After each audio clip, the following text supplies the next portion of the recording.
अजूनी सैभं गुर प्रसाद।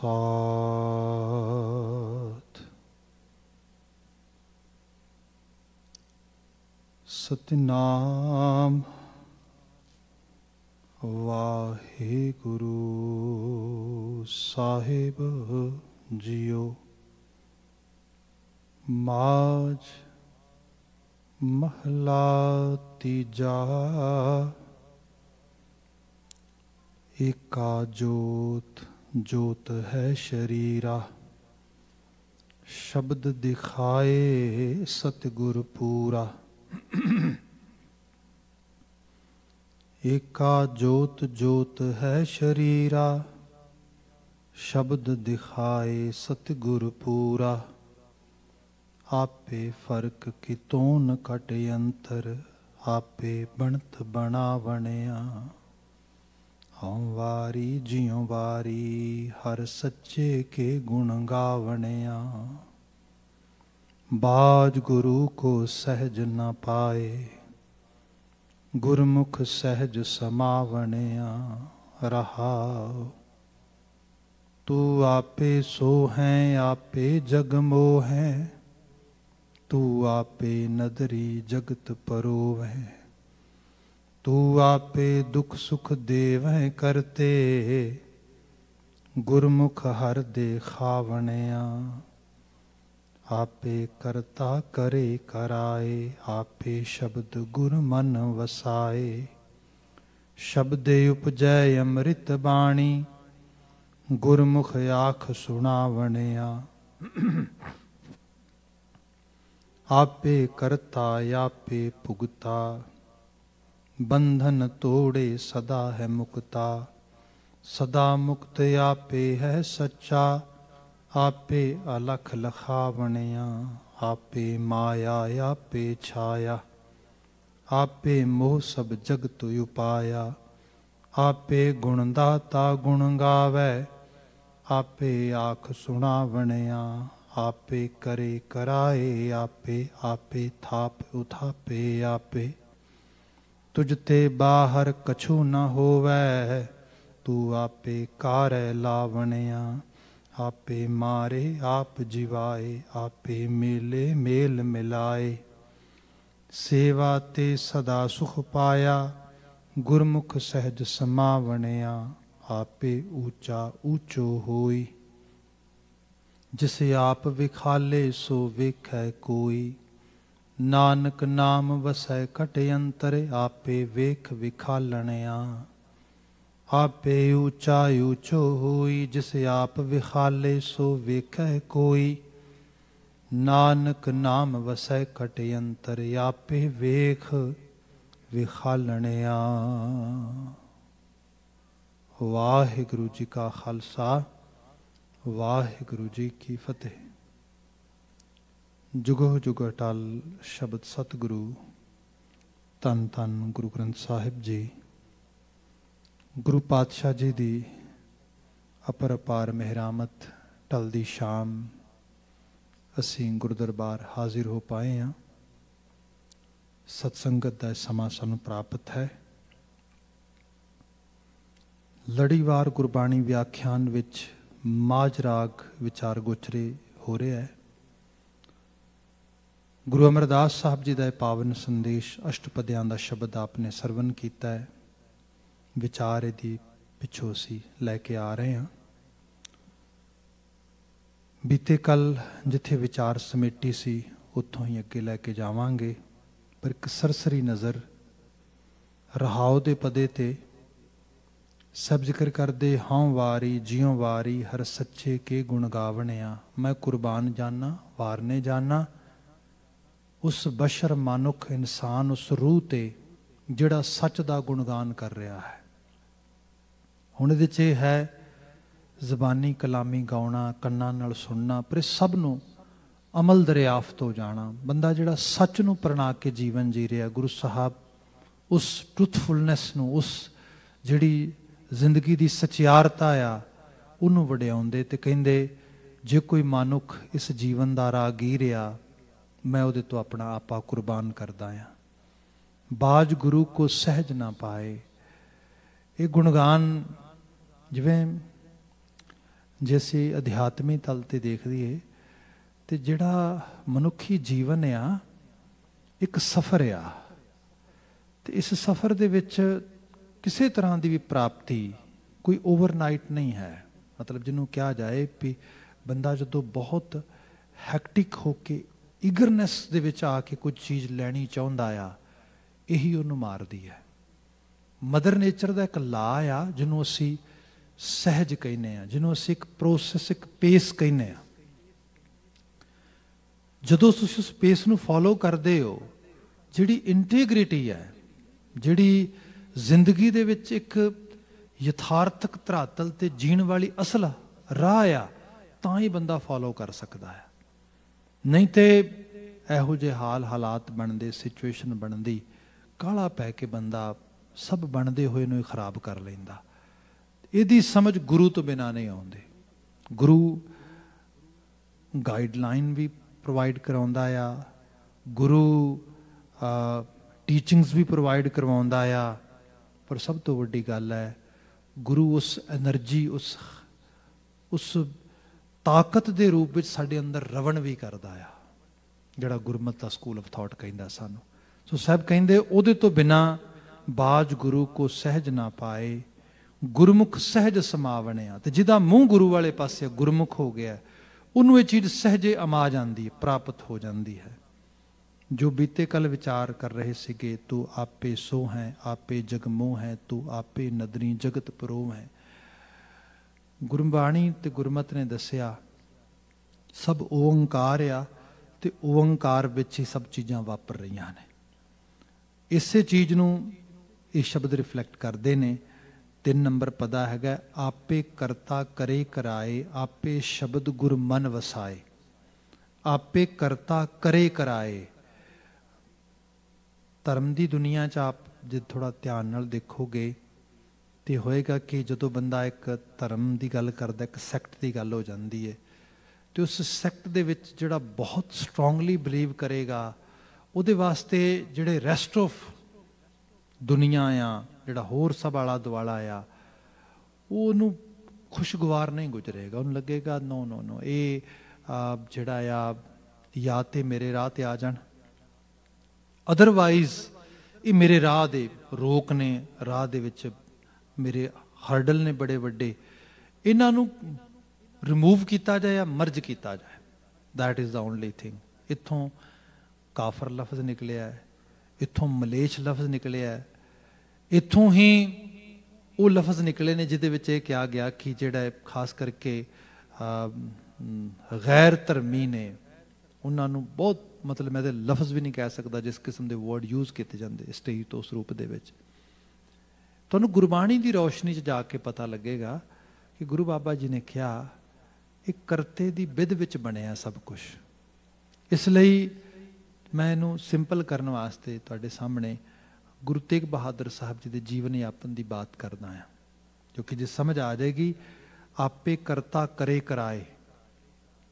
ਜੇ ਆਪ ਦੇਖੋਗੇ ਜਿਹੜਾ ਪ੍ਰੋ ਇਸਲਾਮਿਕ ਲਿਟਰੇਚਰ ਹੈ ਬਹੁਤ ਵੱਡਾ ਹਿੱਸਾ, ਉਹਦੇ ਵਿੱਚ ਔਰੰਗਜ਼ੇਬ ਦੀ ਬੜੀ ਤਾਰੀਫ ਹੈ, ਕਿਉਂਕਿ ਉਹ ਕੰਮ ਤੇ ਬੜੇ ਕਮਾਲ ਦੇ ਕਰ ਰਿਹਾ ਨਾ। ਇੱਕ ਸੁੰਨੀ ਵਿਚਾਰਧਾਰਾ ਜਿਹੜੀ ਮੁਸਲਮਾਨਾਂ ਦੀ ਹੈ, ਉਹਨੂੰ ਉਹ ਸਮਰਪਿਤ ਹੈ ਤੇ ਪੂਰਾ ਸਮਰਪਿਤ ਆ। ਉਹ ਹਰ ਇੱਕ ਪਾਸੇ ਕਹਿੰਦਾ ਵੀ ਉਹੀ ਰੰਗ ਫੈਲ ਜੇ, ਉਹੋ ਜਿਹੇ ਸਭ ਲੋਕ ਹੋ ਜਾਣ। ਜਿਵੇਂ ਗੁਰੂ ਤੇਗ ਬਹਾਦਰ ਸਾਹਿਬ ਜੀ ਦੇ ਨਾਲ ਉਹਦੀਆਂ 2 ਮੁਲਾਕਾਤਾਂ ਹੁੰਦੀਆਂ ਨੇ। ਤੀਸਰੀ ਜਦੋਂ ਅਰੈਸਟ ਹੁੰਦੀ ਗੁਰੂ ਤੇਗ ਬਹਾਦਰ ਸਾਹਿਬ ਜੀ, ਉਦੋਂ ਉਹਦੀ ਮੁਲਾਕਾਤ ਨਹੀਂ ਹੁੰਦੀ। ਉਦੋਂ ਉਹਦਾ ਰੋਲ ਸਾਰੇ ਦਾ ਸਾਰਾ 2 ਬੰਦੇ ਪਲੇ ਕਰਦੇ ਨੇ, ਇੱਕ ਗਨੀ ਖਾਨ ਤੇ ਦੂਸਰਾ ਕਾਜ਼ੀ ਅਬਦੁਲ ਵਹਾਬ ਵੋਰਾ, ਜਿਹੜਾ ਕਾਜ਼ੀ ਉਲ ਕਜ਼ਾ, ਇੰਜ ਕਹਿ ਲਓ ਕਿ ਦਿੱਲੀ ਦੀ ਸੁਪਰੀਮ ਕੋਰਟ ਦਾ ਜਿਹੜਾ ਚੀਫ ਜਸਟਿਸ ਸੀਗਾ, ਇਹ ਉਹ ਰੋਲ ਪਲੇ ਕਰਦਾ ਸਾਰਾ ਉਸ ਸਮੇਂ। ਪਰ ਪਹਿਲੀਆਂ 2 ਮੀਟਿੰਗਸ ਦੇ ਵਿੱਚ ਗੁਰੂ ਤੇਗ ਬਹਾਦਰ ਸਾਹਿਬ ਨਾਲ ਉਹਦੀ ਮੁਲਾਕਾਤ ਹੁੰਦੀ ਹੈ। ਸਭ ਤੋਂ ਪਹਿਲੀ ਜਿਹੜੀ ਹੈ ਜਦੋਂ ਜਿਹੜੀ ਸਿੱਖ ਰਿਆਸਤ ਬਾਅਦ 'ਚ ਬਣੀ, ਫੁਲਕੀਆ ਰਿਆਸਤ ਜੀਂਦ, ਇਹਦੇ ਪਰਗਣੇ ਜਿਹਦਾ ਨਾਂ ਹੈਗਾ ਆ ਤਮਤਾਨ ਸਾਹਿਬ ਗੁਰਦੁਆਰਾ ਬਣਿਆ, ਬੜਾ ਆਲੀਸ਼ਾਨ, ਬੜੀ ਵੱਡੀ ਪ੍ਰੋਪਰਟੀ ਹੈ ਉੱਥੇ ਗੁਰਦੁਆਰਾ ਸਾਹਿਬ ਦੇ ਨਾਮ ਦੇ ਨਾਲ। ਉੱਥੋਂ ਅਰੈਸਟ ਕੀਤਾ ਸੀ ਗੁਰੂ ਸਾਹਿਬ ਨੂੰ। ਗੁਰੂ ਸਾਹਿਬ ਉੱਥੇ ਧਰਮਸਾਲ ਚਲਾਉਂਦੇ ਸੀ, ਤੇ ਉੱਥੋਂ ਜਦੋਂ ਅਰੈਸਟ ਕਰਕੇ ਲੈ ਕੇ ਗਏ, ਤੇ ਲੈ ਕੇ ਵੀ ਕੋਈ ਹੋਰ ਨਹੀਂ ਸੀ ਗਿਆ, ਰਾਜਾ ਜੈ ਸਿੰਘ ਸਵਾਈ ਦਾ ਲੜਕਾ ਰਾਮ ਸਿੰਘ ਇਹ ਲੈ ਕੇ ਗਿਆ। ਪਰ ਕਿਉਂਕਿ ਉਹ ਗੁਰੂ ਘਰ ਦਾ ਸ਼ਰਧਾਲੂ ਸੀਗਾ, ਗੁਰੂ ਨਾਲ ਬੜਾ ਉਹਦੀ ਸਨੇਹਤਾ ਸੀਗੀ, ਇਸ ਲਈ ਉਹਨੇ ਰਸਮੀ ਤੌਰ ਤੇ ਅਰੈਸਟ ਕਰਨ ਦੀ ਬਜਾਏ ਗੁਰੂ ਸਾਹਿਬ ਨੂੰ ਨਜ਼ਰਬੰਦ ਕੀਤਾ ਤੇ ਬੜੇ ਰਿਸਪੈਕਟਡ ਵੇ ਨਾਲ ਲੈ ਕੇ ਗਿਆ। ਮਤਲਬ ਉੱਥੇ ਕਿਹਾ ਕਿ ਤੁਹਾਨੂੰ ਅਸੀਂ ਸ਼ਾਹੀ ਮਹਿਮਾਨ ਦੇ ਤੌਰ ਤੇ ਲੈ ਕੇ ਜਾਵਾਂਗੇ, ਪਰ ਸਰਕਾਰੀ ਆਰਡਰ ਆ। ਤੇ ਉੱਥੇ ਜਾ ਕੇ ਬਕਾਇਦਾ ਤੌਰ ਤੇ ਔਰੰਗਜ਼ੇਬ ਨਾਲ ਮੁਲਾਕਾਤ ਹੁੰਦੀ, ਤੇ ਔਰੰਗਜ਼ੇਬ ਇਹ ਕਹਿੰਦਾ ਗੁਰੂ ਤੇਗ ਬਹਾਦਰ ਸਾਹਿਬ ਨੂੰ ਕਿ ਦੇਖੋ ਗੱਲ ਇਹ ਹੈ, ਐਡਾ ਵੱਡਾ ਮੁਲਕ ਹੈ, ਮਤਲਬ ਜੇ ਤੁਸੀਂ ਮੁਗਲਿਆ ਰਿਆਸਤ ਨੂੰ ਦੇਖਦੇ ਹੋ, ਤੇ ਮੁਗਲਿਆ ਰਿਆਸਤ ਕੋਈ ਛੋਟੀ ਰਿਆਸਤ ਨਹੀਂ ਸੀਗੀ। ਜਿਹੜਾ ਡਾਟਾ ਮੈਂ ਜਿੰਨਾ ਕੁ ਪੜ੍ਹਿਆ ਆ ਉਹਦੇ ਮੁਤਾਬਕ ਪਤਾ ਲੱਗਦਾ ਕਿ ਅਰਾਊਂਡ ਦੁਨੀਆ ਦਾ 35 to 40% GDP ਇਹ ਕਵਰ ਕਰਦੇ ਸੀ। ਉਹ ਐਡੀ ਵੱਡੀ, ਮਤਲਬ ਉਹ ਇੱਕ ਤਰ੍ਹਾਂ ਦੀ ਜਿਹਨੂੰ ਕਿਹਾ ਜਾਏ ਕਿ ਉਹ ਇੱਕ ਐਮਪਾਇਰ ਖੜੀ ਸੀਗੀ ਪੂਰੀ ਦੀ ਪੂਰੀ। ਮੁੜ ਕੇ ਇਸੇ ਲਈ ਸਾਰੇ ਯੂਰਪੀਅਨ ਲੋਕ ਉਧਰ ਨੂੰ ਭੱਜ ਰਹੇ ਸੀ, ਬਿਜ਼ਨਸ ਕਰਨ ਵਾਸਤੇ, ਕਾਰੋਬਾਰ ਕਰਨ ਵਾਸਤੇ, ਸਮਾਨ ਵੇਚਣ ਵਾਸਤੇ, ਕੱਚਾ ਮਾਲ ਖਰੀਦਣ ਵਾਸਤੇ, ਸਭ ਚੀਜ਼ਾਂ ਵਾਸਤੇ। ਖੈਰ ਉਹ ਕਹਿੰਦੇ ਜੇ ਐਡਾ ਵੱਡਾ ਮੁਲਕ ਹੈ ਤੇ ਇਸ ਮੁਲਕ ਦੇ ਵਿੱਚ ਹਰ ਰੋਜ਼ ਕੋਈ ਬਗਾਵਤ ਹੋ ਜਾਂਦੀ ਹੈ, ਕੋਈ ਮੁਸ਼ਕਲ ਹੋ ਜਾਂਦੀ ਹੈ, ਤਾਂ ਇੱਕ ਕੰਮ ਕੀਤਾ ਜਾਏ, ਸਾਰੇ ਮੁਲਕ ਨੂੰ ਇੱਕ ਮਜ਼ਹਬ ਵਿੱਚ ਲੈ ਆਈਏ, ਫਿਰ ਸ਼ਾਂਤੀ ਹੋ ਜਾਏਗੀ। ਹਾਲਾਂਕਿ ਦਲੀਲ ਕਿੰਨੀ ਕੁ ਵੱਡੀ ਹੈ ਉਹਦਾ ਪਤਾ ਸਾਨੂੰ ਅੱਜ ਦੀ ਦੁਨੀਆ 'ਚ ਲੱਗ ਜਾਂਦਾ ਹੈ। ਮਿਡਲ ਈਸਟ 'ਚ ਚਲੇ ਜਾਓ, ਅਰਬਾਂ ਦੀ ਦੁਨੀਆ ਸਾਰੀ ਦੇ ਵਿੱਚ ਇੱਕੋ ਹੀ ਧਰਮ ਹੈ। ਪਰ ਜੇ ਪਿਛਲੇ ਤੁਸੀਂ 40-50 ਸਾਲ ਦਾ ਇਤਿਹਾਸ ਫੋਲ ਕੇ ਦੇਖੋ ਤੇ ਸਵਾਏ ਖਾਨਾ ਜੰਗੀ ਤੋਂ ਕੁਝ ਵੀ ਤੁਹਾਨੂੰ ਨਹੀਂ ਮਿਲੇਗਾ। ਇਹ ਬਿਲਕੁਲ ਲੌਜਿਕ ਹੀ ਗਲਤ ਆ। ਲੋਕਾਂ ਦੇ ਜਿੱਥੇ ਸੈਲਫ ਇੰਟਰਸਟ ਆਪਸ ਦੇ ਵਿੱਚ ਕਲੈਸ਼ ਕਰਦੇ ਨੇ, ਉੱਥੇ ਝਗੜੇ ਹੋਣਗੇ, ਮੁਫਾਦ ਹੋਣਗੇ, ਲੜਾਈ ਹੋਏਗੀ। ਬੰਦੇ ਦੀ ਨਜ਼ਰ ਦੇ ਵਿੱਚ ਜਿਹੜਾ ਆਪਣਾ ਪਰਸਨਲ ਇੰਟਰਸਟ ਹੈ ਉਹ ਕਿਤੇ ਜ਼ੋਰਾਵਰ ਆ ਜਦੋਂ ਬੰਦਾ ਸਵਾਰਥ ਦੀ ਦੁਨੀਆ 'ਚ ਆ ਜਾਂਦਾ ਹੈਗਾ। ਮਜ਼ਹਬ ਵਗੈਰਾ ਇਹਦਾ ਤੇ ਬੰਦਾ ਇਸਤੇਮਾਲ ਕਰਦਾ ਬਹੁਤੀ ਵਾਰੀ। ਖੈਰ ਇਹ ਜੋ ਔਰੰਗਜ਼ੇਬ ਖੁਦ ਇਹ ਗੱਲਾਂ ਕਰ ਰਿਹਾ ਹੈ, ਜੇ ਮਜ਼ਹਬ ਦੇ ਲੈਵਲ ਤੇ ਦੇਖਿਆ ਜਾਏ ਤੇ ਪਿਤਾ ਨਾਲ ਕੀ ਕੀਤਾ ਇਹਨੇ, ਭਰਾਵਾਂ ਨਾਲ ਕੀ ਕੀਤਾ, ਬਟ ਗੁਰੂ ਤੇਗ ਬਹਾਦਰ ਸਾਹਿਬ ਨੂੰ ਇਹ ਗੱਲ ਕਹਿ ਰਿਹਾ, ਕਹਿੰਦਾ ਦੇਖੋ ਜੀ ਐਡਾ ਵੱਡਾ ਮੁਲਕ ਹੈ, ਇੱਕ ਮਜ਼ਹਬ ਅਸੀਂ ਫੈਲਾ ਦਿੰਦੇ ਹਾਂ 4 ਚੁਫੇਰੇ ਤੇ ਫਿਰ ਸਾਰੇ ਸ਼ਾਂਤੀ ਹੋ ਜਾਏਗੀ। ਤੇ ਇਹਦੇ ਲਈ ਮੈਂ ਸਮਝਦਾ ਤੁਹਾਡੇ ਤੋਂ ਵਧੀਆ ਕੋਈ ਆਗੂ ਪੇਸ਼ਵਾ, ਜਿਹਨੂੰ ਅਸੀਂ ਜਥੇਦਾਰ ਕਹਿ ਸਕਦੇ ਹਾਂ, ਜਾਂ ਕੋਈ ਜਿਹੜਾ ਹੈਗਾ ਆ ਦੀਨੀ ਜਿਹੜਾ ਲੀਡਰ, ਜਿਹੜਾ ਦੀਨੀ ਆਗੂ, ਉਹ ਮਿਲ ਨਹੀਂ ਸਕਦਾ। ਇਸ ਲਈ ਮੇਰੀ ਜਾਚੇ ਤੁਸੀਂ ਅੱਗੇ ਲੱਗੋ। ਉਹ ਇਨਡਾਇਰੈਕਟਲੀ ਕਹਿ ਰਿਹਾ ਵੀ ਸਾਡੇ ਧਰਮ ਵਿੱਚ ਆਓ, ਸੁਨਨਤ ਕਰਾਓ, ਤੇ ਤੁਸੀਂ ਅੱਗੇ ਲੱਗ ਕੇ ਸ਼ਾਹੀ ਪੀਰ ਬਣੋ, ਅਸੀਂ ਮਗਰ ਲੱਗਦੇ ਹਾਂ। ਤੇ ਸਾਰਾ ਇੱਕੋ ਹੀ ਰੰਗ ਰੰਗਦੇ ਨੇ ਸਾਰਾ ਦਾ ਸਾਰਾ। ਗੁਰੂ ਤੇਗ ਬਹਾਦਰ ਸਾਹਿਬ ਉਹਦੀ ਬਾਤ ਸੁਣਦੇ ਤੇ ਮਹਾਰਾਜ ਕਹਿੰਦੇ ਔਰੰਗਜ਼ੇਬ ਇਹ ਤੇਰਾ ਆਪਣਾ ਫੁਰਨਾ ਆ? ਕਹਿੰਦਾ ਨਹੀਂ ਜੀ, ਇਹ ਖੁਦਾ ਦਾ ਕਾਰਜ ਹੈ, ਖੁਦਾ ਪ੍ਰਸਤਗੀ 'ਚ ਮੈਂ ਕੰਮ ਕਰ ਰਿਹਾ। ਸਾਹਿਬ ਕਹਿੰਦੇ ਠੀਕ। ਔਰੰਗਜ਼ੇਬ ਗੱਲ ਹੁਣ ਕਰਨ 'ਚ ਠੀਕ ਲੱਗੇਗਾ, ਹੁਣ ਕੁਝ ਬਾਤ ਬਣੇਗੀ। ਖੁਦਾ ਪ੍ਰਸਤ ਹੈ? ਕਹਿਣ ਲੱਗਾ ਜੀ ਖੁਦਾ ਪ੍ਰਸਤ ਹਾਂ। ਸਾਹਿਬ ਕਹਿੰਦੇ ਠੀਕ ਹੈ। ਗੱਲ ਇਹ ਹੈ ਕਿ ਸਿੱਧਾ ਜਿਹਾ ਸਵਾਲ ਆ, ਜ਼ਿੰਦਗੀ ਖੁਦਾ ਦਿੰਦਾ ਕਿ ਕੋਈ ਹੋਰ ਦਿੰਦਾ ਹੈ? ਕਹਿੰਦੇ ਜੀ ਖੁਦਾ ਦਿੰਦਾ। ਠੀਕ, ਖੁਦਾ ਦੇ ਹੱਥ ਹੈ, ਕੋਈ ਹੋਰ ਜ਼ਿੰਦਗੀ ਦੇ ਨਹੀਂ ਸਕਦਾ, ਜ਼ਿੰਦਗੀ ਦਾ ਦਾਤਾ ਦਹਿੰਦ ਖੁਦਾ ਆ। ਕਹਿੰਦੇ ਠੀਕ। ਤੇ ਇਹ ਲੋਕ ਜਿਹੜੇ ਬੁੱਤ ਪ੍ਰਸਤ ਨੇ, ਜਿਹੜੇ ਲੋਕ ਗੈਰ ਮਜ਼ਹਬੀ ਨੇ, ਗੈਰ ਇਸਲਾਮਕ ਨੇ, ਇਹ ਲੋਕ ਇਹ ਠੀਕ ਨਹੀਂ। ਕਹਿਣ ਲੱਗਾ ਜੀ ਬਿਲਕੁਲ ਠੀਕ, ਜ਼ਾਹਲ ਲੋਕ ਨੇ, ਇਹਨਾਂ ਲੋਕਾਂ ਨੂੰ ਖੁਦਾ ਦਾ ਸ਼ਰੀਕ ਬੁੱਤ ਨੂੰ ਬਣਾ ਦਿੰਦੇ ਨੇ, ਕਿੱਡੀ ਮਾੜੀ ਗੱਲ ਹੈ, ਜਾਹਲਤਾ ਦੀ ਇੰਤਹਾ ਆ। ਸਭ ਕਹਿੰਦੇ ਠੀਕ। ਤੇ ਖੁਦਾ ਨਹੀਂ ਚਾਹੁੰਦਾ ਇਹ ਕੰਮ? ਕਹਿੰਦੇ ਜੀ ਨਹੀਂ, ਖੁਦਾ ਦੀ ਮਰਜ਼ੀ ਨਹੀਂ ਬਿਲਕੁਲ ਵੀ। ਇਸ ਕਰਕੇ ਤੁਹਾਨੂੰ ਤਾਂ ਹੀ ਤੇ ਕਹਿ ਰਿਹਾ। ਗੁਰੂ ਤੇਗ ਬਹਾਦਰ ਸਾਹਿਬ ਕਹਿੰਦੇ ਔਰੰਗਜ਼ੇਬ ਆਪਣੀ ਗੱਲ ਨੂੰ ਧਿਆਨ ਨਾਲ ਫਿਰ ਸੁਣ। ਜੇ ਖੁਦਾ ਇਹ ਚਾਹੁੰਦਾ ਹੈ ਤੇ ਜ਼ਿੰਦਗੀ ਖੁਦਾ ਦੇ ਰਿਹਾ ਹੈ, ਫਿਰ ਇਹਨਾਂ ਬੁੱਤ ਪ੍ਰਸਤਾਂ ਦੇ ਘਰਾਂ 'ਚ ਬੱਚੇ ਹੀ ਪੈਦਾ ਨਹੀਂ ਹੋਣੇ ਚਾਹੀਦੇ। ਖੁਦਾ ਦੀ ਮਰਜ਼ੀ ਹੋਏ ਤੇ ਇਹਨਾਂ ਦੀਆਂ ਨਸਲਾਂ ਹੀ ਕਿਉਂ ਚੱਲਣ? ਔਰੰਗਜ਼ੇਬ ਇਸ ਗੱਲ ਨੂੰ ਸੁਣ ਕੇ ਚੁੱਪ ਕਰ ਗਿਆ। ਇਹ ਆਖਰਕਾਰ ਬਾਤ ਕੀ ਹੈ? ਬਾਤ ਇਹ ਹੈ, ਇਹ ਸਭ ਕਰਤਾਰ ਦੀ ਬਿਧ ਹੈ। ਇੱਥੇ ਤਰ੍ਹਾਂ ਤਰ੍ਹਾਂ ਦੇ ਰੰਗ, ਤਰ੍ਹਾਂ ਤਰ੍ਹਾਂ, ਤੁਸੀਂ ਫੁੱਲ, ਪੱਤੀਆਂ, ਬਾਗ, ਬਗੀਚੇ, ਦਰਖਤ, ਬਿਰਖ ਸਭ ਦੇਖੋ। ਇਹ ਰਹਿਣ ਗਿਆ ਸਭ ਕੁਛ, ਇਹ ਮਦਰ ਨੇਚਰ ਦਾ ਲਾਹ ਆ। ਤੇ ਇਹ ਵੀ ਨਹੀਂ ਚੀਜ਼ ਕਹੀ ਜਾ ਸਕਦੀ ਕਿ ਆ ਪਹਿਲੇ ਤੋਂ ਬੈਟਰ ਹੈ ਤੇ ਆ ਦੂਜੇ ਤੋਂ ਮਾੜਾ ਆ। ਨਾ ਹੋਵੇ। ਅਸੀਂ ਕੌਣ ਹੁੰਨੇ ਆ ਇਹ ਜਜਮੈਂਟ ਦੇਣ ਵਾਲੇ? ਇੱਥੇ ਜਾ ਕੇ ਫਿਰ ਸਿੱਖੀ ਦਾ ਸਕੂਲ ਆਫ ਥਾਟ ਸਾਨੂੰ ਕਹਿੰਦਾ ਆ, ਅਸੀਂ ਕਿਸੇ ਤਰੀਕੇ ਦੇ ਨਾਲ ਵੀ ਜਜਮੈਂਟਲ ਨਹੀਂ ਹੋ ਸਕਦੇ। ਹਾਂ, ਜਿੱਥੇ ਕਿਤੇ ਬੰਦੇ ਦੀ ਆਪਣੀ ਪ੍ਰੈਕਟਿਸ ਐਕਸਰਸਾਈਜ਼ ਦੂਜੇ ਮਨੁੱਖਾਂ ਲਈ ਘਾਤਕ ਆ, ਉਹਨਾਂ ਨੂੰ ਮਾਰ ਰਹੀ ਹੈ, ਤੇ ਬੰਦਾ ਉਹ ਸਮਝ ਨਹੀਂ ਰਿਹਾ, ਉਹ ਬੰਦਾ ਬਿਮਾਰ ਹੈ। ਬਿਮਾਰ ਨੂੰ ਨਹੀਂ ਪਤਾ ਲੱਗ ਰਿਹਾ ਕਿ ਮੇਰੇ ਕਰਕੇ ਕੋਈ ਹੋਰ ਨੁਕਸਾਨ ਸਹਿ ਰਿਹਾ ਹੈਗਾ, ਉਸ ਨੂੰ ਫਿਰ ਗੁਰੂ ਸਾਹਿਬ ਰੋਕਦੇ। ਤੇ ਰੋਕਣ ਦਾ ਤਰੀਕਾ ਵੀ ਇਹ ਹੈ, ਜਿਵੇਂ ਗੁਰੂ ਗੋਬਿੰਦ ਸਿੰਘ ਸਾਹਿਬ ਲਿਖਦੇ, ਔਰੰਗਜ਼ੇਬ ਤੇਰੇ ਵਰਗਾ ਜਦੋਂ ਜ਼ਾਲਮ ਧਰਤੀ ਦੇ ਉੱਤੇ ਤੁਰਦਾ ਹੈ ਤੇ ਜਿਹੜੇ ਮਾਸੂਮ ਲੋਕ ਨੇ ਉਹ ਕੁਚਲੇ ਜਾਂਦੇ ਤੇਰੇ ਪੈਰਾਂ ਦੇ ਥੱਲੇ, ਤੈਨੂੰ ਪਤਾ ਨਹੀਂ ਲੱਗਦਾ। ਤੂੰ ਐਡੀ ਉੱਚੀ ਹਾਥੀ ਤੇ ਸਵਾਰ ਹੋ ਕੇ ਤੁਰਦਾ, ਤੇਰੇ ਹਾਥੀ ਦੇ ਪੈਰਾਂ ਥੱਲੇ ਲੋਕ ਕੁਚਲੇ ਜਾਂਦੇ। ਲਿਟਰਲੀ ਤੌਰ ਤੇ ਨੇ ਜਾਮਾ ਮਸਜਿਦ ਦੇ ਵਿੱਚ ਜਿਹੜਾ ਜਾਂਦੇ ਹੋਏ ਕਈ ਦਿੱਲੀ ਦੇ ਬਸ਼ਿੰਦਿਆਂ ਨੂੰ ਕੁਚਲਿਆ। ਕਿਆ ਜਦੋਂ ਤੇਰੇ ਵਰਗਾ ਜ਼ਾਲਮ ਪੈਰ ਰੱਖਦਾ, ਤੂੰ ਪੈਰਾਂ ਦੇ ਥੱਲੇ ਰਿਆਇਆ ਕੁਚਲੀ ਜਾਂਦੀ, ਆਮ ਲੋਕ ਕੁਚਲੇ ਜਾਂਦੇ।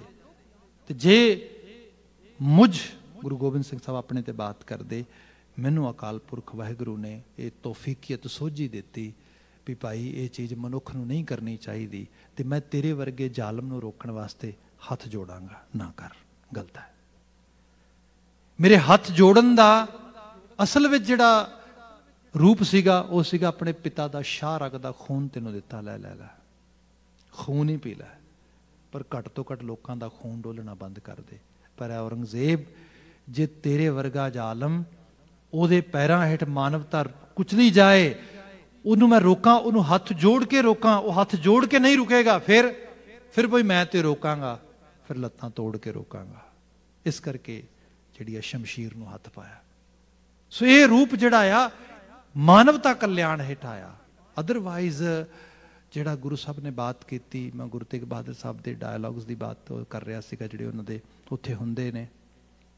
ਕਾਜ਼ੀ ਅਬਦੁਲ ਵਹਾਬ ਬੋਹਰਾ ਨਾਲ ਜਦੋਂ ਲਾਸਟ ਉਹਨਾਂ ਦੀ ਬਾਤ ਹੁੰਦੀ ਹੈ, ਤੇ ਉਹ ਬੜਾ ਖਿੱਝਦਾ ਆ, ਤੇ ਖਿੱਝ ਕੇ ਕਹਿੰਦਾ ਆ ਗੁਰੂ ਸਾਹਿਬ ਨੂੰ, ਇਹ ਤੁਹਾਡਾ ਜਿਹੜਾ ਡਿਸੀਜਨ ਆ, ਜਿਹੜਾ ਤੁਹਾਡਾ ਇਹ ਪੈਂਤੜਾ ਆ, ਜਿਹੜਾ ਤੁਸੀਂ ਬੁੱਤ ਪ੍ਰਸਤਾਂ ਦੇ ਹੱਕ 'ਚ ਖੜੇ ਹੋ, ਗਲਤ ਹੈ। ਬੁੱਤ ਪ੍ਰਸਤਗੀ ਤੁਹਾਡੇ ਆਪਣੇ ਮਜ਼ਹਬ ਵਿੱਚ ਵੀ ਤੁਸੀਂ ਨਹੀਂ ਮੰਨਦੇ, ਤੁਸੀਂ ਬੁੱਤ ਪ੍ਰਸਤਗੀ ਨਹੀਂ ਕਰਦੇ, ਅਸੀਂ ਵੀ ਬੁੱਤ ਪ੍ਰਸਤਗੀ ਨਹੀਂ ਕਰਦੇ, ਜਿਹਨੂੰ ਅਸੀਂ ਕਹਿ ਲਓ ਸਟੈਚੂ ਵਰਸ਼ਿਪਿਜ਼ਮ ਜਿਹੜਾ ਹੈਗਾ ਆ, ਮੂਰਤੀ ਪੂਜਾ ਕਰਨੀ। ਤੁਹਾਨੂੰ ਸਾਡੇ ਹੱਕ 'ਚ ਆਉਣਾ ਚਾਹੀਦਾ। ਤੇ ਗੁਰੂ ਤੇਗ ਬਹਾਦਰ ਸਾਹਿਬ ਨੇ ਕਿਹਾ ਸੀ, ਕਾਜ਼ੀ ਗੱਲ ਬਿਲਕੁਲ ਠੀਕ ਹੈ, ਤੂੰ ਬੁੱਤ ਪ੍ਰਸਤ ਨਹੀਂ, ਮੈਂ ਵੀ ਬੁੱਤ ਪ੍ਰਸਤ ਨਹੀਂ, ਪਰ ਤੇਰੇ ਨਾਲ ਮੈਂ ਨਹੀਂ ਜਾ ਸਕਦਾ। ਕਿਉਂ? ਕਿਉਂਕਿ ਮੈਂ ਬੁੱਤ ਪ੍ਰਸਤ ਨਹੀਂ, ਮੈਂ ਬੁੱਤ ਸ਼ਿਕਨ ਵੀ ਨਹੀਂ, ਮੈਂ ਬੁੱਤ ਪੂਜਦਾ ਵੀ ਨਹੀਂ, ਮੈਂ ਬੁੱਤ ਤੋੜਦਾ ਵੀ ਨਹੀਂ। ਤੂੰ ਬੁੱਤ ਪੂਜ ਨਹੀਂ, ਪਰ ਬੁੱਤ ਸ਼ਿਕਨ ਹੈ। ਜਿਹੜੀ ਇਹ ਸੋਚ ਆ, ਧਰਤੀ ਤੇ ਵੱਖਰੇ ਵੱਖਰੇ ਰੰਗ ਫੈਲਣਗੇ, ਰਹਿਣਗੇ, ਪਰ ਇਹਦੇ ਨਾਲ ਦੀ ਨਾਲ ਮਨੁੱਖ ਨੇ ਜੇ ਚੰਗੇਰੀ ਤਬਦੀਲੀ ਲੈ ਕੇ ਆਉਣੀ ਹੈ, ਉਹ ਕਿਸੇ ਕਤਲੋ ਗਾਰਤ, ਨਫ਼ਰਤ, ਈਰਖਾ, ਦੁਆਇਕ, ਸਾੜੇ, ਇੱਕ ਦੂਜੇ ਨੂੰ ਨੀਵਾਂ ਵਿਖਾ ਕੇ ਨਹੀਂ, ਇੱਕ ਜੀਵਨ ਜੀ ਕੇ ਵਿਖਾਣੀ ਹੈ। ਤੇ ਗੁਰੂ ਸਾਹਿਬ ਨੇ ਹੀ ਕੀਤਾ। ਐਸਾ ਜੀਵਨ ਜੀਆ, ਉਸ ਜੀਵਨ ਨੂੰ ਵੇਖ ਕੇ ਮਾਨਵਤਾ ਪ੍ਰਭਾਵਿਤ ਹੋਈ, ਤੇ ਐਸੀ ਪ੍ਰਭਾਵਿਤ ਹੋਈ। ਅਸੀਂ ਕਿਤੇ ਦੇਖਦੇ ਹੈਗੇ ਆ ਕਿ ਵੱਡੇ ਵੱਡੇ ਪੀਰ ਔਲੀਏ, ਉਹਦੇ 'ਚ ਭੀਖਣ ਸ਼ਾਹ ਦਾ ਨਾਂ ਲੈ ਲਓ ਤੁਸੀਂ, ਉਹਦੇ ਵਿੱਚ ਤੁਸੀਂ ਖਾਸ ਕਰਕੇ ਸਡੋਰੇ ਵਾਲੇ ਪੀਰ ਬੁੱਧੂ ਸ਼ਾਹ ਦਾ ਨਾਂ ਲੈ ਲਓ, ਧੰਨ ਗੁਰੂ ਗੋਬਿੰਦ ਸਿੰਘ ਸਾਹਿਬ ਦੇ ਚਰਨਾਂ ਦਾ ਭੌਰਾ ਬਣ ਗਿਆ ਉਹ ਜਾ ਕੇ। ਸੋ ਇਹ ਚੀਜ਼ਾਂ ਉਹ ਨੇ ਜਿਹੜੀਆਂ ਦੱਸਦੀਆਂ ਤੁਸੀਂ ਕਿਸੇ, ਇਹੀ ਇੰਟੀਗ੍ਰਿਟੀ ਆ, ਇਹੀ ਟਰੂਥਫੁਲਨੈਸ ਆ, ਇਹੀ ਹੈ ਹੱਕ ਸੱਚ ਦੇ ਰਾਹ ਦੇ ਉੱਤੇ ਤੁਰਦੇ ਰਹਿਣਾ। ਹਾਂ, ਵਕਤੀ ਤੌਰ ਤੇ ਬੰਦੇ ਨੂੰ ਲੱਗਦਾ ਹੈ ਕਿ ਦੱਸੋ ਇਹ 'ਚੋਂ ਕੱਢਣ, ਇਹ 'ਚ ਕੀ ਪ੍ਰਾਪਤੀ ਹੈ? ਭਾਈ ਗੱਲ ਇਹ ਹੈ, ਇਹਦੇ ਤੇ ਤੁਰ ਕੇ ਇੱਕ ਲੰਮੇ ਉਸ ਸਫ਼ਰ ਤੇ ਜਾ ਕੇ ਫਿਰ ਪਤਾ ਲੱਗਦਾ ਆ। ਮਹਾਰਾਜ ਨੇ ਜਿਹੜਾ ਬਿਆਨ ਕੀਤਾ ਇੱਥੇ, ਕਿਆ ਆਪੇ ਕਰਤਾ ਕਰੇ ਕਰਾਏ, ਭਾਈ ਕਰਨ ਕਰਾਉਣ ਵਾਲਾ ਉਹ ਆ। ਬੰਦਾ ਕੌਣ ਹੁੰਦਾ ਕਿਸੇ ਨੂੰ ਡਿਸੀਜਨ ਦੇਣ ਵਾਲਾ, ਵੀ ਤੂੰ ਮਾੜਾ ਆ, ਤੂੰ ਚੰਗਾ ਆ, ਫਤਵੇ ਦੇਣ ਵਾਲਾ, ਉਹਦੀ ਗੱਲ ਹੋ ਰਹੀ ਹੈ ਇਹਦੇ ਵਿੱਚ। ਆਪੇ ਸ਼ਬਦ ਗੁਰਮਨ ਵਸਾਏ, ਪਰ ਇਹ ਤੇ ਹੁਕਮ ਦੀ ਗੱਲ ਹੈ ਨਾ। ਇਹ ਹੁਕਮ ਦੀ ਗੱਲ ਵੀ ਕਿਵੇਂ ਸਮਝ ਆਏ? ਸਭ ਕਹਿੰਦੇ ਇਹ ਵੀ ਉਹ ਆਪ ਤਰਸ ਕਰਕੇ ਦਿੰਦਾ ਹੈ। ਇੰਨੀ ਅਕਲ, ਇੰਨੀ ਸੋਝੀ ਵੀ ਉਹ ਆਪ ਹੀ ਬਖਸ਼ਦਾ। ਇਸੇ ਕਰਕੇ ਅਸੀਂ ਕਹਿੰਦੇ ਹਾਂ, ਮਾਲਕਾ ਆਪਣਾ ਸਿੱਖ ਬਣਾਈ, ਮੈਂ ਮਨਮਤੀਆ ਨਾ ਬਣਾ, ਗੁਰਮਤੀਆ ਬਣਾ। ਇਸ ਕਰਕੇ ਆਪੇ ਸ਼ਬਦ ਗੁਰਮਨ ਵਸਾਏ, ਸ਼ਬਦੇ ਉਪਜੈ ਅੰਮ੍ਰਿਤ ਬਾਣੀ। ਜਿੰਨੀ ਆਪਾਂ ਗੱਲ ਕੀਤੀ ਹੈ, ਇਹ ਅੰਮ੍ਰਿਤ ਬਾਣੀ ਹੈ। ਐਸੀ ਬਾਣੀ ਜਿਹੜੀ ਆਤਮਿਕ ਤੌਰ ਤੇ ਬੰਦੇ ਨੂੰ ਜਿਉਂਦਿਆਂ ਰੱਖਦੀ ਹੈ। ਅਦਰਵਾਈਜ਼ ਬੰਦਾ ਬਾਹਰੋਂ ਤੇ ਕਈ ਵਾਰੀ ਜਿਉਂਦਾ ਹੀ ਹੁੰਦਾ ਹੈ, ਅੰਦਰੋਂ ਮਰ ਜਾਂਦਾ ਆ। ਆਪ ਇਹਨੂੰ ਇਸ ਤਰੀਕੇ ਨਾਲ ਦੇਖੋ। ਆਪਾਂ ਬਾਈ ਚਾਂਸ ਫਿਰ ਪੋਲੀਟੀਕਲ ਗੱਲ ਹੋ ਜਾਂਦੀ ਥੋੜ੍ਹੀ ਜਿਹੀ। South of the state, south of the actually border ਸਾਡੇ ਸਟੇਟਸ ਦੇ 'ਚ ਇਲੈਕਸ਼ਨ ਚੱਲ ਰਹੇ ਨੇ, ਅਤੇ ਅਮਰੀਕਾ ਜਿਹਨੇ ਦੁਨੀਆ ਨੂੰ ਮਾਨਵ ਪੱਖੀ ਹੋਣ ਦੀ ਨਸੀਹਤ ਦਿੱਤੀ, ਡੈਮੋਕ੍ਰੈਟਿਕ ਸਿਸਟਮ ਦੀ ਬਾਤ ਕੀਤੀ, ਬਹੁਤ ਸਾਰੀਆਂ ਐਸੀਆਂ ਉਸ ਲੈਵਲ 'ਤੇ ਗੱਲਾਂ ਸਮਝਾਈਆਂ, ਅਤੇ ਇੱਕ ਲੈਵਲ ਐਸਾ ਆਇਆ ਕਿ ਵਾਕਿਆ ਦੇ ਵਿੱਚ ਹੀ ਪਤਾ ਲੱਗਾ ਕਿ ਭਾਈ ਮਨੁੱਖਤਾ ਦੀ ਗੱਲ ਹੋ ਰਹੀ ਹੈ, ਮਨੁੱਖਤਾ ਨੂੰ ਜਿਉਂਦਿਆਂ ਰੱਖਣਾ ਹੈ।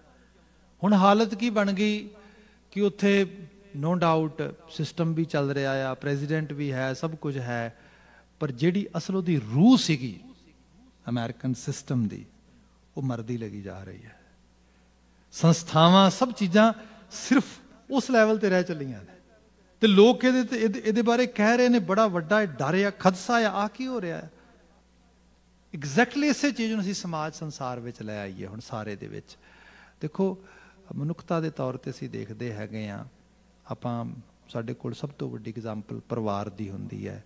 ਪਰਿਵਾਰ ਦੇ ਵਿੱਚ ਮਦਰ ਆ, ਫਾਦਰ ਆ, ਬ੍ਰਦਰ ਆ, ਸਿਸਟਰ ਆ, ਸਨ, ਡਾਟਰ, ਜਿੰਨੇ ਵੀ ਸਾਡੇ ਕੋਲੇ ਸਾਰੇ ਹੈਗੇ ਨੇ, ਇਹਨਾਂ ਸਾਰਿਆਂ ਦਾ ਆਪੋ ਆਪਣਾ ਰੋਲ ਆ।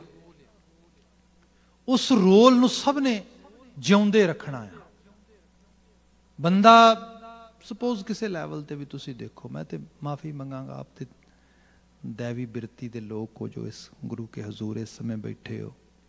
ਅਦਰਵਾਈਜ਼ ਪਰਿਵਾਰਾਂ ਦੇ ਵਿੱਚ ਸਾਨੂੰ ਤਾਂ ਇਹੋ ਜਿਹੀਆਂ ਸ਼ਿਕਾਇਤਾਂ ਮਿਲਦੀਆਂ ਇਸ ਤਰੀਕੇ ਦੇ ਨਾਲ, ਪਰਿਵਾਰ ਦੇ ਵਿੱਚ ਮੁਖੀ ਆ ਬੰਦਾ ਤੇ ਉਹ ਆਪਣੇ ਪਿਤਾ ਦਾ ਰੋਲ ਹੀ ਨਹੀਂ ਪਹਿਚਾਨ ਰਿਹਾ। ਹੁਣ ਆਪ ਅਹਿਸਾਸ ਕਰੋ ਨਾ, ਬੱਚੇ ਮਾਂ ਬਾਪ ਨੂੰ ਰੋਲ ਮਾਡਲ ਮੰਨਦੇ ਨੇ। ਜਿਸ ਸੁਸਾਇਟੀ 'ਚ ਅਸੀਂ ਰਹਿ ਰਹੇ ਹਾਂ, ਇਸ ਸੁਸਾਇਟੀ ਦੇ ਵਿੱਚ ਬੱਚਿਆਂ ਦੀ ਜਿਹੜੀ ਉਮਰ ਆ, ਐਕਸਪੋਜ਼ਰ ਇਤਨਾ ਜ਼ਿਆਦਾ ਨਸ਼ੇ ਦਾ, ਹੋਰ ਬਹੁਤ ਸਾਰੀਆਂ ਅਲਾਮਤਾਂ ਦਾ, ਜਿੱਥੇ ਮਾਫੀ ਮੰਗਦੇ ਮੈਂ ਲਫ਼ਜ਼ ਕਹਿਣ ਲੱਗਾ, ਸ਼ਾਮ ਪਈ ਏ ਬਾਪ ਆਪ ਬੋਤਲ ਸ਼ਰਾਬ ਦੀ ਰੱਖ ਕੇ ਸ਼ਰਾਬ ਪੀ ਰਿਹਾ। ਬੱਚੇ ਲਈ ਕੀ ਰੋਲ ਮਾਡਲ ਸੈੱਟ ਹੋਏਗਾ, ਸੋਚ ਕੇ ਦੇਖੋ ਤੁਸੀਂ। ਉਹ ਬਾਪ ਦੇ ਤੌਰ ਤੇ, ਨਾਂ ਤੇ ਦੇ ਤੌਰ ਤੇ ਹੈ, ਰੋਲ ਦੇ ਤੌਰ ਤੇ ਮਰ ਗਿਆ। ਆਇਆ ਆਤਮਕ ਤੌਰ ਤੇ ਮਰਨਾ। ਮਾਂ ਦਾ ਰੋਲ ਬੜਾ ਵੱਡਾ ਰੋਲ ਆ। ਮਾਂ ਉਹ ਹਸਤੀ ਹੈ ਜਿਹੜੀ ਬੱਚਿਆਂ ਨੂੰ ਜਿਹੜੀਆਂ ਫੈਮਿਲੀ ਵੈਲਿਊਜ਼ ਨੇ ਉਹ ਪਰੋਸਦੀ ਹੈ। ਸ਼ੇਖ ਸਾਦੀ ਦਾ ਇੱਕ ਬੋਲ ਕਹਿ ਦੇਣਾ, ਉਹ ਕਹਿੰਦਾ ਹੈ ਮਾਂ ਆਪਣੇ ਸੀਨੇ ਦਾ ਸ਼ੀਰ ਜਿਹੜਾ ਹੁੰਦਾ ਹੈ, ਖਾਸ ਕਰਕੇ ਮਾਂ ਦਾ ਦੁੱਧ, ਉਹ ਕਹਿੰਦਾ ਉਹ ਤੇ 3 ਜਾਂ 4 ਸਾਲ ਪਿਆਉਂਦੀ ਹੈ। ਪੁਰਾਣੇ ਸਮੇਂ ਦੀ ਗੱਲ, ਅੱਜ ਕੱਲ੍ਹ ਤਾਂ ਖੈਰ ਇੰਨਾ ਹੈ ਨਹੀਂ, ਮੇਰੇ ਖਿਆਲ 'ਚ ਸਾਲ, 1.5 ਸਾਲ, 2 ਸਾਲ ਹੁੰਦਾ ਆ। ਉਹ ਕਹਿੰਦਾ ਇੰਨਾ ਸਮਾਂ ਪਿਆਉਂਦੀ ਉਹ, ਪਰ ਐਕਚੁਅਲ ਲੈਵਲ ਤੇ ਜਿਹੜਾ ਸੀਨੇ ਦਾ ਸ਼ੀਰ ਆ ਉਹ ਕੁਛ ਵੀ ਨਹੀਂ ਮੁਕਾਬਲਤਨ ਜੋ ਮਾਂ 20 ਸਾਲ ਬੱਚੇ ਨੂੰ, ਜਿਹਨੂੰ ਕਹਿ ਲਓ ਕਿ ਸਿੱਖਿਆ, ਅਕਲ, ਸੋਝੀ, ਉਹ ਲਗਾਤਾਰ ਉਹਨੂੰ ਚੂ ਕਰਨ ਵਾਸਤੇ ਦਿੰਦੀ ਹੈ। ਚੂ ਕਰਨ ਵਾਸਤੇ ਦੇਣਾ, ਤੁਹਾਨੂੰ ਸ਼ਾਇਦ ਪਤਾ ਹੋ ਇਸ ਗੱਲ ਦਾ ਕਿ ਮਾਂ ਅੱਗੇ ਬੋਲਦੀ ਹੈ, ਬੱਚਾ ਪਿੱਛੇ ਬੋਲਦਾ ਆ, ਉਹਦੀਆਂ ਗੱਲਾਂ ਨੂੰ ਚੂ ਕਰਦਾ ਆ।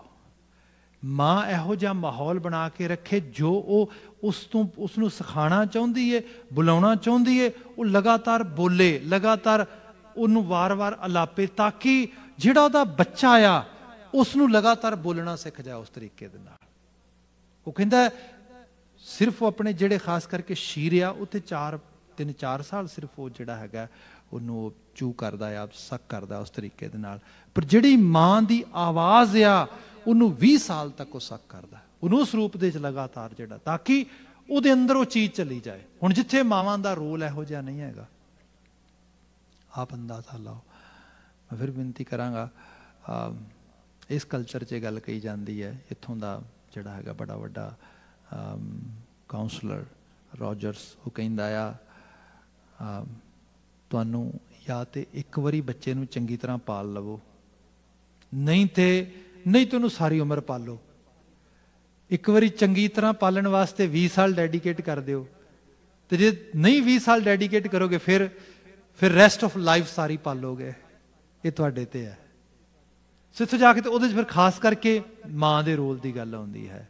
ਹੁਣ ਜਿਹੜੀ ਸਾਰੀ ਬਾਤ ਮੈਂ ਕਰ ਰਿਹਾ ਵਾਂ, ਜਿੱਥੇ ਇਹ ਰਿਸ਼ਤੇ ਹੈਗੇ ਨੇ ਪਰ ਉਹਨਾਂ ਦਾ ਰੋਲ ਜਿਹੜਾ ਆ, ਤੇ ਇਹ ਨਹੀਂ ਸਾਰੇ, ਸਭ ਨਹੀਂ, ਕੋਈ ਬੀਜ ਨਾਸ ਨਹੀਂ ਹੋ ਜਾਂਦਾ, ਜੀਵਨ 'ਚ ਮਿਲ ਜਾਂਦਾ ਇਹੋ ਜਿਹਾ, ਤੁਹਾਨੂੰ ਐਗਜ਼ਾਮਪਲ ਮਿਲਦੀਆਂ ਇਸ ਤਰੀਕੇ ਨਾਲ ਜਿਹੜੇ ਆਪਣੇ ਰੋਲ ਨੂੰ ਪਹਿਚਾਣਦੇ ਨੇ।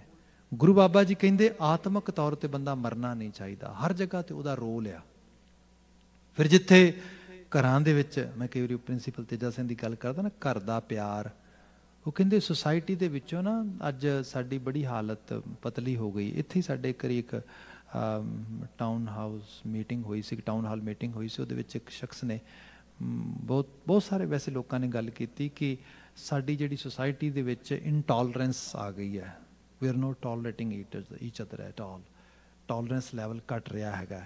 ਕੁਝ ਖਾਸ ਕਰਕੇ ਡਿਸਕ੍ਰਿਮੀਨੇਸ਼ਨ ਦੀਆਂ ਗੱਲਾਂ ਹੋ ਰਹੀਆਂ ਸੀਗੀਆਂ, ਤੇ ਉਹ ਸਾਰੇ ਦੇ ਬਾਬਤ ਇੱਕ ਸੱਜਣ ਨੇ ਕਿਹਾ, ਕਹਿੰਦਾ ਫੋਰਗੇਟ ਅਬਾਊਟ ਟੋਲਰੈਂਸ, ਕਹਿੰਦਾ ਸਾਨੂੰ ਤਾਂ ਇੱਕ ਸਟੈਪ ਅਹੈਡ ਜਾਣਾ ਚਾਹੀਦਾ, we totally forget how to love each other, ਇੱਕ ਦੂਜੇ ਨੂੰ ਪਿਆਰ ਕਿਵੇਂ ਕਰਨਾ ਹੈ। ਟੋਲਰੇਟ ਕਰਨ ਦੀ ਕੀ ਗੱਲ ਹੁੰਦੀ ਹੈ? ਇਹ ਤੇ ਇਸ ਤਰ੍ਹਾਂ ਆ ਵੀ ਜਿਵੇਂ ਕੁਝ ਬਾਹਰਲੀ ਅਸੀਂ ਦੁਨੀਆ 'ਚ ਏਲੀਅਨ 'ਚ ਤੁਰੇ ਫਿਰਦੇ ਹਾਂ, ਅਸੀਂ ਤਾਂ ਆਪਣੇ ਸਮਾਜ 'ਚ ਪਿਆਰ ਕਰੀਏ, ਸਨੇਹ ਕਰੀਏ। ਤੇ ਫਿਰ ਪ੍ਰਿੰਸੀਪਲ ਸਾਹਿਬ ਦੀ ਬਾਤ ਕਰ ਰਹੇ ਸੀ ਘਰ ਦਾ ਪਿਆਰ, ਉਹ ਕਹਿੰਦੇ ਜਦੋਂ ਘਰਾਂ 'ਚ ਪਿਆਰ ਹੋਏਗਾ, ਘਰਾਂ ਦੇ ਵਿੱਚ ਸਾਂਝਾਂ ਹੋਣਗੀਆਂ, ਜਦੋਂ ਉਸ ਪਰਿਵਾਰਾਂ ਦੇ ਵਿੱਚੋਂ ਲੋਕ ਕੰਮਾਂ ਤੇ ਜਾਣਗੇ, ਸੜਕਾਂ ਤੇ ਜਾਣਗੇ, ਆਲੇ ਦੁਆਲੇ ਵਿਚਰਨਗੇ, ਉਹ ਫਿਰ ਪਿਆਰ ਵੰਡਣਗੇ। ਨਹੀਂ ਤੇ ਜੇ ਅੰਦਰੋਂ ਹੀ ਖਾਲੀ ਖਲਾ ਵਿੱਚ ਆ ਬੰਦਾ, ਬਾਹਰ ਕੀ ਵੰਡੇਗਾ। ਅੱਜ ਸੁਸਾਇਟੀ ਦੀ ਜਿਹੜੀ ਹਾਲਤ ਅਸੀਂ ਵੇਖ ਰਹੇ ਹੈਗੇ ਆ, ਇੱਥੋਂ ਆ ਰਹੀ ਹੈ। ਤੇ ਇਸ ਲਈ ਜੇ ਬਿਲਕੁਲ ਇੰਡੀਵਿਜੂਅਲ ਤੇ ਆ ਜਾਓ ਤੇ ਬੰਦਾ ਆਪਣੇ ਆਪ ਵਿੱਚ ਆਪਣੇ ਆਪ ਨੂੰ ਪਿਆਰ ਨਾਲ ਕਿਵੇਂ ਭਰੇਗਾ। ਭਾਈ ਇਹਦੇ ਲਈ ਤੇ ਗੁਰੂ ਸਾਹਿਬ ਨੇ ਆਹੀ ਬਾਤ ਕਹੀ ਹੈ। ਸਾਹਿਬ ਕਹਿੰਦੇ ਸ਼ਬਦੇ ਉਪਜੈ ਅੰਮ੍ਰਿਤ ਬਾਣੀ, ਸ਼ਬਦ ਦੇ ਜ਼ਰੀਏ ਆਤਮਿਕ ਜੀਵਨ ਦੇ ਬੋਲ, ਇਹੋ ਜਿਹੇ ਬਚਨ ਬਾਣੀ ਅੰਦਰ ਲੈ ਕੇ ਜਾ, ਜਿਹੜੀ ਬਾਣੀ ਉਸ ਪਰਿਵਾਰ ਘਰ ਥਾਵਾਂ ਦੇ ਵਿੱਚ ਫਿੱਲੇ ਤੇ ਆਤਮਿਕ ਤੌਰ ਤੇ ਖੁਰਾਕ ਮਿਲੇ, ਬੰਦਾ ਆਤਮਿਕ ਤੌਰ ਤੇ ਜਿਉਂਦਾ ਹੋਏ, ਮਰੇ ਨਾ, ਹਰ ਰੋਲ ਵਿੱਚ ਅੰਦਰੋਂ ਜਿਉਂਦਾ ਉਸ ਰੂਪੇ ਤੁਰਿਆ ਫਿਰੇ। ਗੁਰਮੁਖ ਆਖ ਸੁਣਾਵਣਿਆ, ਤੇ ਜਿਹੜਾ ਗੁਰੂ ਵੱਲ ਮੂੰਹ ਕਰਦਾ ਹੈ ਉਹ ਆਖਦਾ ਵੀ ਏ, ਸੁਣਦਾ ਵੀ ਏ, ਸੁਣਾਉਂਦਾ ਵੀ ਏ। ਇਹ ਉਹਦਾ ਜੀਵਨ ਦਾ ਉਪਦੇਸ਼ ਲਕਸ਼ ਬਣ ਜਾਂਦਾ ਹੈ। ਫਿਰ ਕਿਆ ਆਪੇ ਕਰਤਾ ਆਪੇ ਭੁਗਤਾ। ਬਾਕੀ ਸੰਸਾਰ ਹੈ, ਇਹਦੇ ਵਿੱਚ ਕਰਨ ਕਰਾਉਣ ਵਾਲਾ ਵੀ ਉਹ ਆਪ ਹੈ, ਭੋਗਣ ਵਾਲਾ ਵੀ ਉਹ ਆਪ ਹੈ। ਹੁਣ ਆਪੇ ਕਰਤਾ ਆਪੇ ਭੁਗਤਾ ਦੇ ਮਾਇਨੇ ਵੀ ਸਮਝ ਲਈਏ ਕਿ ਮਤਲਬ ਅਸੀਂ ਸੰਸਾਰ 'ਚ ਦੇਖਦੇ ਹਾਂ, ਆਪਾਂ ਗੁਰਦੁਆਰਾ ਸਾਹਿਬ ਹੀ ਹਾਂ, ਗੁਰਦੁਆਰਾ ਸਾਹਿਬ ਦੇ ਵਿੱਚ ਰਸਦ ਆ ਰਹੀ ਹੈ ਲਗਾਤਾਰ, ਤੁਸੀਂ ਦੇਖ ਰਹੇ ਹੋ। ਤੇ ਰਸਦ ਆ ਨਹੀਂ ਰਹੀ, ਰਸਦ ਛਕੀ ਵੀ ਜਾ ਰਹੀ ਹੈ ਨਾਲ ਨਾਲ। ਕੁਝ ਲਿਆ ਰਹੇ ਨੇ, ਕੁਝ ਲਿਆ ਵੀ ਰਹੇ ਨੇ, ਛਕ ਵੀ ਰਹੇ ਨੇ, ਕੁਝ ਸਿਰਫ ਛਕ ਰਹੇ ਨੇ। ਇਸ ਸਾਰੇ ਰੂਪ ਦੇ ਵਿੱਚ ਇਹ ਕੁਦਰਤ, ਧਰਤੀ ਸਾਰੀ ਇਸੇ ਤਰੀਕੇ ਨਾਲ ਹੀ ਹੈ।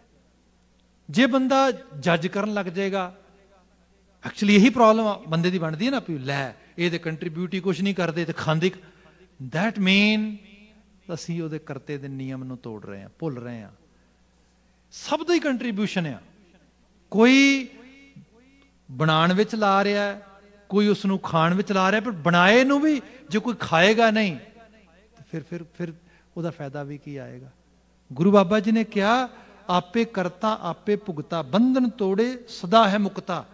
ਜਿਹੜਾ ਇਹਨਾਂ ਲਾਈਨਾਂ ਨੂੰ ਤੋੜ ਜਾਂਦਾ ਵੀ ਜਸਟ ਜੱਜ ਕਰਦਾ ਲੋਕਾਂ ਨੂੰ ਉਸ ਰੂਪ ਦੇ ਅੰਦਰ, ਤੇ ਇਸ ਤਰੀਕੇ ਨਾਲ ਕਿਹਾ ਜਾਂਦਾ ਕਿ ਜਿਵੇਂ ਅਸੀਂ ਵੇਖੀਏ ਕਿ ਆਈਡੀਅਲ ਸੁਸਾਇਟੀ ਬਣ ਜਾਏਗੀ, ਸਾਰੇ ਭਲੇ ਲੋਕ ਬਣ ਜਾਣਗੇ, ਚੰਗੇ ਸਤ, ਉਹਨਾਂ ਦੇ ਮੁਕਾਬਲੇ ਤੁਹਾਨੂੰ ਬਾਬਰ ਮਿਲੇਗਾ, ਤੁਹਾਨੂੰ ਸਿਕੰਦਰ ਲੋਧੀ ਮਿਲੇਗਾ, ਤੁਹਾਨੂੰ ਉਹ ਲੋਕ ਮਿਲਣਗੇ। ਤੇ ਈਵਨ ਉਹਨੂੰ ਬਾਤ ਛੱਡੋ, ਗੁਰੂ ਨਾਨਕ ਸਾਹਿਬ ਦੇ ਆਪਣੇ ਘਰ ਦੇ ਵਿੱਚ ਬਾਬਾ ਸ਼੍ਰੀ ਚੰਦ ਮਿਲੇਗਾ ਤੁਹਾਨੂੰ।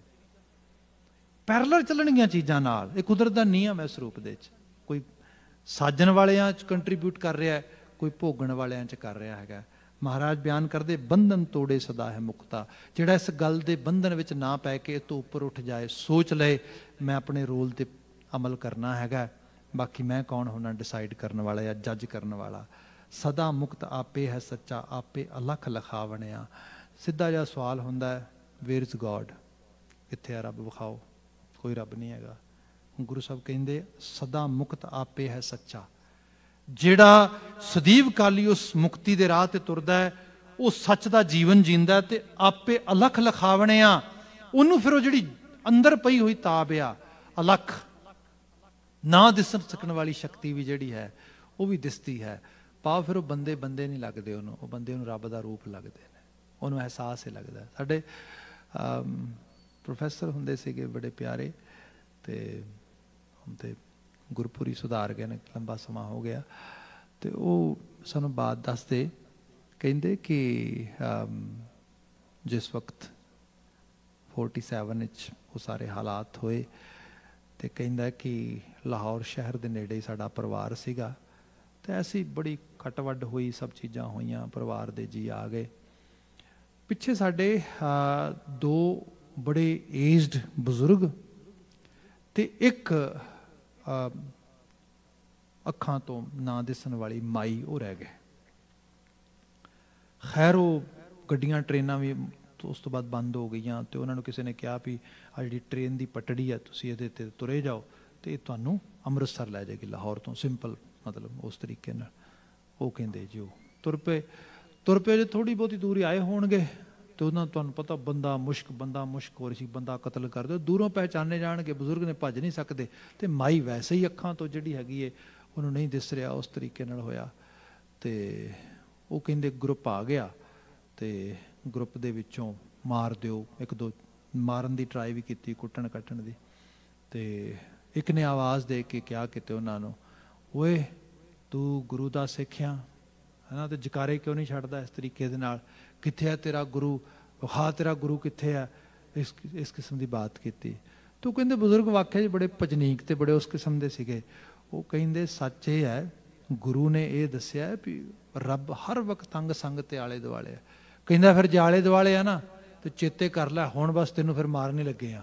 कहंदा लै, कहंदा उहदे च किहड़ा गल है, जे मरना ही हुक्म है तो वो भी होएगा ही, वो भी तो उहदे जरिए होना, जिवें तू है तेरे विच ते वरत के मारना, उन्हें होर किवें मारना आ। कहंदे उन्हें आ बात जो बजुर्ग ने कही ना, सामने वाले दे हत्थ च फड़िया होया तेज धार हथियार डिग गया। वो कहंदा कमाल हो गई, इन्ना विश्वास बंदे दा, इन्नी अटलता। कहंदा हाँ, कहंदे जे मारना है तेरे विच वरत के मारेगा, उहदा हुक्म है, इहदे च किहड़ी बात है। कहंदा होर भीड़ के मारना, वो अगे हो गया, कहंदा खबरदार जे किसी ने मारिया ते। वो कहंदा ऑल द वे बार्डर तक छड्ड के गए, मुड़ के कैंप च आ गए। असीं पुछया कौन लैके आया, कहन लगे रब लैके आया। लोकी कहण ये किहो जिहियां गल्लां करदे, वो कहंदे गल ये है भी सच देखो तुसीं, हकीकी बात यह है। जे बंदे दा उस किस्म दा विश्वास है ना, तो अलख लखावणे आ कित्थे नहीं हैगा, कित्थे उहदी मौजूदगी नहीं हैगी। गुरु अमरदास साहब ये बात समझाउंदे सानू। अगला पदा है आपे माया आपे छाया। बाकी संसार इल्यूजन भी है भाई, तो इल्यूजन दे भी इल्यूजन हैगा, माया दी भी छाया हैगी है। मतलब एक तो हुंदा है दरखत ही माया, दरखत माया इस करके इल्यूजन है, अज है कल नहीं होएगा। पर दरखत की जिहड़ी शैडोइंग है, जिहड़ी शैडो है ओदी, वो तो बिल्कुल ही इल्यूजन है। बंदे की हालत देखो कैसी है, बंदा पदार्थ ते पदार्थ भी नहीं है, पदार्थ की लालसा ਉਹਦੇ ਪਿੱਛੇ ਭੱਜਿਆ ਜਾਂਦਾ, ਉਹਦੇ ਪਿੱਛੇ ਸਭ ਛੱਡੀ ਜਾਂਦਾ ਹੈਗਾ। ਚੜ੍ਹਦੀ ਸਵੇਰ ਬੰਦੇ ਨੂੰ ਚਲੋ ਹੋਰ ਕੁਛ ਨਹੀਂ, ਪਦਾਰਥ ਦੇ ਲਾਲਚ 'ਚ ਹੀ ਰੱਬ ਯਾਦ ਆਏ। ਪਰ ਸੱਚ ਹੈ ਪਦਾਰਥ ਦਾ ਲਾਲਚ ਇੰਨਾ ਵੱਧ ਗਿਆ, ਰੱਬ ਨੂੰ ਤੇ ਇੱਕ ਪਾਸੇ ਛੱਡੋ, ਉਹਦੇ ਅੰਦਰ ਕੋਈ ਚੀਜ਼ ਚੱਲਦੀ ਨਹੀਂ ਉਹੋ ਜੀ। ਇਹ ਛਾਇਆ ਪਰਛਾਈ, ਬੰਦਾ ਉਹਦੇ ਮਗਰ ਇਲੂਜਨ ਵਿੱਚੋਂ ਵੀ ਨੈਕਸਟ ਜਿਹੜਾ ਹੈਗਾ ਉਹ ਲੈਵਲ ਆ ਗਿਆ। ਸਭ ਕਹਿੰਦੇ ਬਾਕੀ ਇਹ ਰੰਗ ਉਹਦੇ ਹੀ ਨੇ, ਆਪੇ ਮਾਇਆ ਆਪੇ ਛਾਇਆ ਆਪੇ ਮੋਹ ਸਭ ਜਗਤ ਉਪਾਇਆ। तो इस तरीके का उन्हें जगत मोह माया विच उपाया है। आपे गुणदाता गुण गावे आपे आख सुनावणे। बाकी जो तरस करता है उदों बंदा गुणगान करने के काबिल भी हो जाता है, भाव गुणा नूं धारण करके उस करतार अलख रूप के नाल अपनी सांझ पाने के काबिल हो जाता है। साहब रहमत करन, इन्हां आलमी वाक़िआं चों चंगेरी प्रेरणा मिले, इन्हीं एक बिनतियां नाल खिमा। कोविड-19 की सिचुएशन चों स्टिल असीं लंघ रहे हैं, डे बाय डे तुसीं नंबर सुन रहे हो, नंबर वध रहे हैं। प्लीज़ ज़्यादा प्रिकॉशनस लवो, ध्यान रखो, हाइजीन का ख्याल रखो, अपने आले दुआले के लोगों की सेहत का ध्यान रखो। जिन्ना हो सके जरूरत तो वध जिहड़ा हैगा, जरूरत तो बिना किते आले दुआले उन्नी ज़्यादा असीं जिहड़ा हैगा मूवमेंट ना करिए। तो बाकी अकाल पुरख वाहिगुरू दे चरनां 'च अरदास करिए, मालक मानवता ते तरस कर, ते जो मानवता भुल गई अपने सही राह नूं उस राह ते पा, ते इन्हां नूं शफा बख्श। इन्नियां क बिनतियां नाल खिमा कह देना जी। वाहिगुरू जी का खालसा ਵਾਹਿਗੁਰੂ ਜੀ ਕੀ ਫਤਿਹ।